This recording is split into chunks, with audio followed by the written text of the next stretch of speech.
ने 23 जुलाई को पूर्ण बजट पेश किया। ये निर्मला सीतारमण का अब तक का 7वां बजट है। इस बार बजट से लोगों को काफी उम्मीदें हैं। अब ऐसे में जहां एक तरफ विपक्ष ने कहा कि मिडिल क्लास को इस बार भी कुछ खास नहीं दिया गया, लेकिन क्या वाकई में मिडिल क्लास को कुछ नहीं मिला? तो चलिए आपको बताते हैं इस बार के बजट में आम आदमी को क्या क्या मिला है। नमस्कार, मैं हूं आपके साथ ईशा नेगी। मोदी 3.0 का पहला बजट संसद में पेश किया जा रहा है और वित्त मंत्री निर्मला सीतारमण ने अपने बजट भाषण की शुरुआत करते हुए कहा कि प्रधानमंत्री मोदी के नेतृत्व में लगातार तीसरी बार देश में सरकार बनाना ऐतिहासिक है। देश की जनता ने सरकार पर भरोसा दिखाया है। वैश्विक हालात का महंगाई पर असर पड़ा है, लेकिन भारत में महंगाई नियंत्रण में है और ये 4% के दायरे में है। निर्मला सीतारमण ने कहा कि अंतरिम बजट में हमने गरीब, महिलाएं, युवा और अन्नदाता पर फोकस किया। उन्होंने कहा कि भारतीय अर्थव्यवस्था लगातार चमक रही है। पूर्ण बजट भी इन पर केंद्रित है।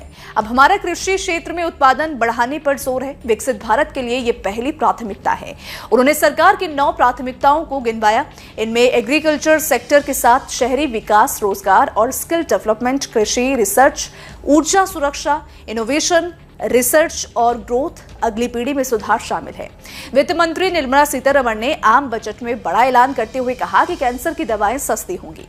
मोबाइल और मोबाइल चार्जर समेत अन्य उपकरणों पर BCD 15% घटाई गई है। इसके अलावा सरकार ने सोना और चांदी पर कस्टम ड्यूटी कम करके अब 6% कर दिया है।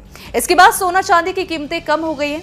अब इसके अलावा लेदर और फुटवेयर पर कस्टम ड्यूटी घटाई गई। वहीं दूसरी ओर टेलीकॉम उपकरण महंगे हो गए हैं। इन पर लगने वाली कस्टम ड्यूटी को 15% कर दिया गया है।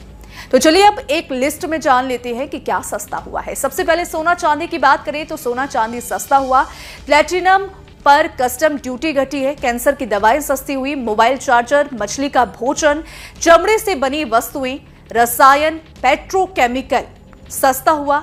PVC फ्लेक्स भी सस्ता हुआ है। वहीं अब जान लेते हैं कि महंगा क्या हुआ।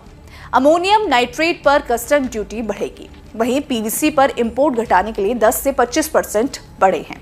वहीं इनकम टैक्स को लेकर भी वित्त मंत्री निर्मला सीतारमण ने बड़ा ऐलान किया है। वित्त मंत्री ने अपने ऐलान में कहा है कि स्टैंडर्ड डिडक्शन को 50,000 से बढ़ाकर 75,000 किया गया है। अब 3 लाख तक कोई टैक्स नहीं देना होगा।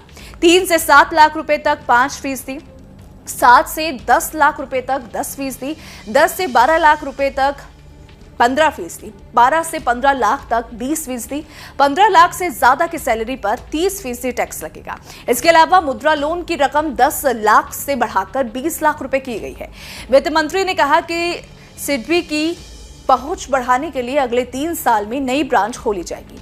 इनमें से 24 ब्रांच इसी साल खुलेंगी। 50 multi products food unit setup के लिए मदद देंगे। फूड सेफ्टी लैब खोलने के लिए MSME को मदद दी जाएगी। ई-कॉमर्स, एक्सपोर्ट को बढ़ावा देने के लिए प्राइवेट सेक्टर के साथ मिलकर स्कीम लाई जाएगी। सरकार इंटर्नशिप के लिए 500 टॉप कंपनियों में 5 करोड़ युवाओं को इंटर्नशिप देने का प्रावधान करेगी। तो फिलहाल इस बजट को लेकर आपकी क्या राय है? आप अपनी राय हमें कमेंट सेक्शन में जरूर बताइएगा। वीडियो पसंद आए तो वीडियो को लाइक और